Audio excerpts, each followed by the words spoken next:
Muy buenas tardes. En este video les hablaré sobre lo que hemos aprendido en el parcial 2 de Derecho Individual del Trabajo, en el cual vimos la suspensión, la terminación, la rescisión y la reinstalación de trabajo junto con sus características y lo que la ley federal nos habla sobre ella. También hablaré sobre las condiciones generales de trabajo y todas aquellas que en su caso deben de ser retribuidas o indemnizadas según el caso de cada una de ellas. Y por último, conoceremos lo que es el salario, sus normas y demás. La suspensión es la interrupción temporal de la relación de trabajo de prestar un servicio y recibir un salario. Y estas se suspenden por las siguientes causas que están marcadas en el artículo 42 de esta ley, de las cuales no se tiene responsabilidad ni para el patrón ni para el trabajador. Estas pueden ser una enfermedad contagiosa del trabajador, algún accidente que deje incapacitado, arresto o prisión preventiva para el trabajador, designación de un puesto como el de militar, la falta de algún documento o de un reglamento, conclusión de temporada o que sus hijos tengan alguna enfermedad de la cual éste necesite el cuidado. Los elementos necesarios para acreditar son documentos oficiales del Seguro Social o del gobierno. Estos se suspenden desde que el patrón tenga conocimiento, por ejemplo, en el caso de la enfermedad contagiosa o de la incapacidad, hasta que se termine el periodo que está fijado por el seguro social, que diga que pues ya se terminó. En el momento que se acredite estar detenido hasta que se dicte la ejecutoria sentencia. En otros casos, desde que deba presentarse a trabajar en su cargo, como hablábamos del militar, a la falta de documentos que el patrón tenga conocimiento de este hasta 2 meses después, y por último hasta la conclusión de temporada y que se inicie una nueva. Cuando ocurre una contingencia sanitaria, se debe de pagar solamente 30 días de trabajo. En cambio, se cambia la palabra a emergencia para que así el trabajador y el patrón puedan negociar cuál será su salario y cómo trabajarán. Ahora hablaremos de la terminación de trabajo. Esta puede ser natural o extraordinaria. Esta, como su misma palabra lo dice, es cuando se termina la relación laboral. De la manera que se puede acreditar y sus causas son las siguientes. Sus causas están establecidas en el artículo 53 y son el consentimiento de sus partes, la muerte, la terminación de obra, incapacidad física o mental, entre otras. Estas se acreditan como por ejemplo con un acta de defunción, un contrato o un documento oficial donde acredite su incapacidad. A continuación les explicaré cómo se calcula una indemnización cuando un trabajador queda impedido, que está regulado en el artículo 54, y en este caso se debe de pagar 1 mes y también 12 días de salario por cada año que se trabaja.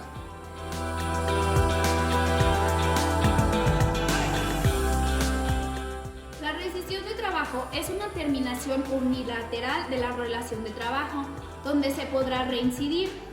Las causas sin responsabilidad serán el engaño, por ejemplo, de certificados falsos, falta de honradez, violencia, malos tratos contra el patrón o contra los clientes, cometer actos contra sus compañeros, ocasionar perjuicios en materiales como de maquinaria o algo que afecte a la empresa, comprometer por ignorancia a la empresa algo que ponga en peligro tanto a su personal como a la empresa, a la seguridad por descuido, revelar secretos de fabricación, cometer el trabajador actos inmorales o de hostigamiento o de acoso sexual contra cualquier persona, faltar al trabajo por más de 3 días, desobedecer al patrón sin causa justificada, negarse a trabajar o usar las medidas preventivas, si se trabaja en estado de embriaguez o bajo sustancias tóxicas como son las drogas, o si se da una sentencia ejecutoria donde se da pena de prisión, o por último la falta de un documento.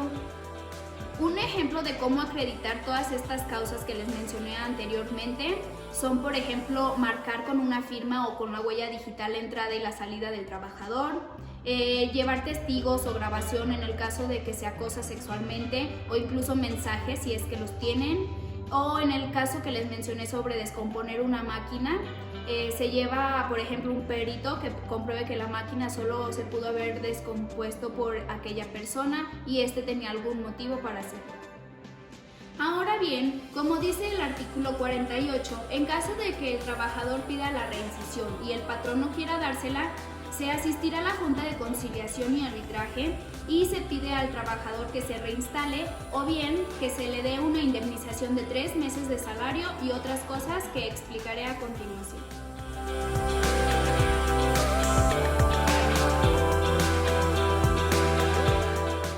Entonces, como bien decíamos, se pide la reinstalación y se vuelve a trabajar o se da la indemnización de 3 meses de salario o se demanda la causa y se comprueba que fue por causa injustificada y se tiene que dar una indemnización de 20 días por cada año. La persona empleadora quedará eximida de las obligaciones de reinstalar a la persona trabajadora mediante el pago de la indemnización que se enmarca en el artículo 50 en los casos siguientes. Personas que tengan antigüedad de trabajo menor a 1 año, cuando el tribunal señala que no es normal tu relación de trabajo, en empleos de confianza, de hogar o de trabajadores eventuales. En el artículo 50 podemos ver que si la relación de trabajo fue menor a 1 año, se indemniza por 6 meses. Si su tiempo es mayor a 1 año, el primer año se hará con 6 meses y 20 días por cada año que prestó su servicio. Y en el caso de tiempo indeterminado, se hará 20 días por cada año del que prestó su servicio, además de 3 meses de salario y del pago de salarios vencidos, siempre y cuando estén las causales dentro de la ley. Las condiciones de trabajo son circunstancias donde se desarrolla el trabajo y por ello el patrón debe pagar las prestaciones en dinero o en especie, justificando un salario digno y remunerador y de un trabajo decente. Este está establecido en el artículo 56 de esta ley, donde si estas no se cumplen las condiciones generales del trabajo, se dará una sanción de las cuales hablaré a continuación. La jornada del trabajo es el tiempo en el que el trabajador está en disposición para cumplir con sus obligaciones y estas pueden ser nocturnas, diurnas y mixtas. La nocturna consiste de 8 de la noche a 6 de la mañana con una jornada de 48 horas a la semana. La diurna es de 6 de la mañana a 8 de la noche, no pueden ser más de 48 horas a la semana. Y la mixta puede ser ambas, tanto diurna como nocturna.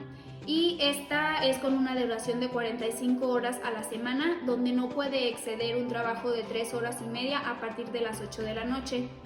Una jornada acumulada sería, por ejemplo, de 8 de la mañana a 3 de la tarde, con un descanso de 30 minutos. La discontinua es de 7 a 1, se da tiempo para que vaya a comer y no se puede quedar ahí, eso es algo muy importante. Y después regresa, por ejemplo, de 3 a 6. La reducida sería un ejemplo donde un estudiante solo trabaja 3 horas por la tarde sin tener que cumplir todas las horas señaladas. Y la acumulada es el caso en que una señora no puede trabajar los fines de semana, entonces acumula todas sus horas de lunes a viernes y estas no pueden exceder de 9.6 horas al día.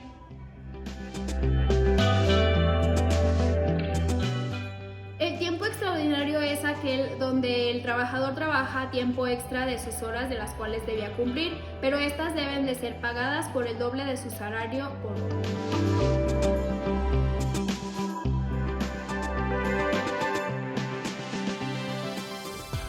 En el artículo 65 podemos encontrar que el tiempo siniestro es cuando ocurre algo que pueda disponer en riesgo la vida del trabajador, patrón o sus compañeros o de la empresa y este deberá quedarse más tiempo para evitar esto. Un ejemplo es un incendio, aquí se pagará un salario por las horas extras.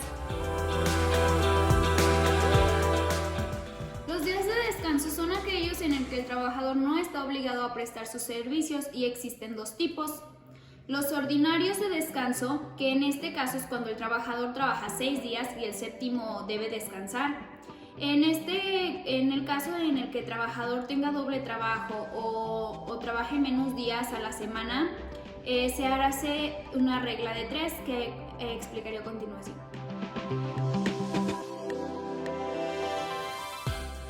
Y por otro lado existen los días obligatorios de descanso, que estos son, por ejemplo, el 1 de enero, 16 de septiembre, 25 de diciembre, primer lunes de febrero, tercer lunes de marzo, 1 de mayo, 20 de noviembre, 1 de diciembre, días de elecciones electorales, etc.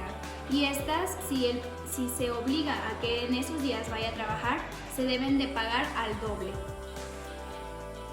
Y en estos casos hablaremos sobre la prima dominical, que es aquel porcentaje adicional que se le da a las personas que trabajan en domingo, por ejemplo, el día que no deben trabajar, es un 25% más a su salario ordinario. Esto se está referido en el artículo 71. Las vacaciones deben ser obligatorias a partir de que se cumple un año de trabajo. Estas deben de ser pagadas, gozadas y disfrutadas.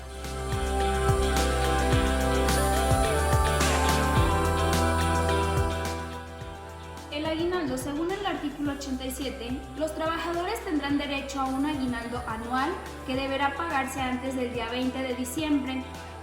Son 15 días de salario, por lo menos. Los que no hayan cumplido el año de servicios, independientemente de que se encuentren laborando o no en la fecha de liquidación de aguinaldo, tendrán derecho a que se les pague esta parte proporcional. El salario es la retribución que se debe pagar del patrón al trabajador. El salario puede fijarse por unidad de tiempo. Aquí, aunque puede convenirse, nunca deberá ser menos del remunerador. Este podrá ser por unidad de obra. Aquí se hará constar la calidad y cantidad del material por comisión. El salario se integra con los pagos hechos en efectivo por una cuota diaria, gratificaciones, percepciones, habitaciones, comisiones, primas y prestaciones de especie, entre otras. En el artículo 85 podemos ver que el salario remunerador y nunca debe ser menor al que está marcado en esta ley. Se toman en consideración la cantidad y calidad del trabajo. El salario mínimo es la cantidad menor que debe recibir un trabajador, el cual le alcance para cubrir sus necesidades como padre de familia, en su cultura, lo social, la educación para sus hijos. Se considera de utilidad social aquellos organismos y medidas que protegen la capacidad administrativa de salario y que estos faciliten la manera adquisitiva de salario para los trabajadores y así obtengan satisfactoriamente sus salarios. Los salarios mínimos a veces son generales, otras veces se establecen por zonas geográficas o por entidades. También se ven las actividades profesionales, los oficios, los trabajos especiales y otras cosas. Y quien se encarga de poner los salarios es la Comisión Nacional de los Salarios. Esta es la encargada de fijar según la zona, el empleo, el oficio, el puesto de gobierno, etc. Ahora hablaremos de cuáles son las normas para el salario. No se puede renunciar el derecho a recibir un salario. Los trabajadores serán libres de escoger su propio salario. El salario deberá pagarse directamente al trabajador y con la moneda vigente en el país. En caso de que se dé despensa al trabajador, este tendrá varias opciones de escoger y la libertad. Es nula la cesión de salarios en favor del patrón o de terceras personas. El salario no será objeto de compensación. No se debe suspender el salario, salvo en los casos marcados en esta ley. También están prohibidas las multas de salario en los trabajadores. El salario se pagará en el lugar donde se preste el servicio y este deberá ser entregado en el momento que termine sus horas o quincenalmente, semanalmente, pero siempre y cuando la ley lo permita.